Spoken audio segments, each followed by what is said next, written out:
Chaque année, 8 millions de tonnes de déchets terminent dans les océans. Si on ne fait rien, d'ici 2050, il y aura plus de plastique que de poissons dans ces derniers.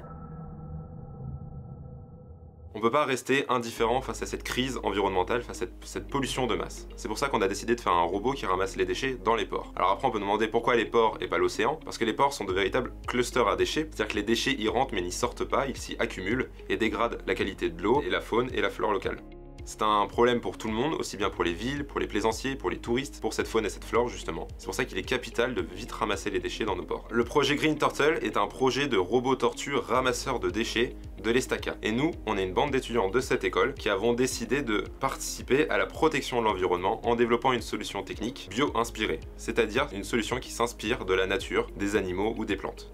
Donc on se sert de la tortue de mer naturelle, qui est malheureusement très bien conçue pour ramasser les déchets, pour nettoyer les ports sous la forme d'un robot. Pour la partie technique de notre projet, on a décidé de diviser en 3 pôles afin de suivre une logique. On a le pôle structure qui va gérer tout ce qui est fixe dans la tortue. On a basé notre corps sur le corps de la tortue, donc sur la forme d'une carapace, afin de pouvoir ingérer les déchets sans pour autant les recracher. On a le pôle propulsion. On a aussi basé toute la propulsion non pas sur des hélices mais sur des nageoires comme la tortue, avec une articulation qui reproduit au mieux la nage de la tortue. Et ensuite on a le pôle détection et intelligence qui va concevoir l'intelligence artificielle de la tortue et donc choisir en fonction de son environnement, donc les bateaux, les murs, les déchets, où est-ce qu'elle va aller et comment elle va se diriger. Les principaux problèmes d'ingénierie qui ont été posés, que nous avons pris comme des challenges, a été de faire fonctionner notre robot dans l'eau. Donc ça a soulevé plusieurs problématiques qui ont été l'étanchéité, la flottabilité, le choix des matériaux pour pas que le sel et l'eau attaquent notre tortue. L'année dernière, on a fait tout ce qui était faisable numériquement. Cette année, on commence à construire le prototype.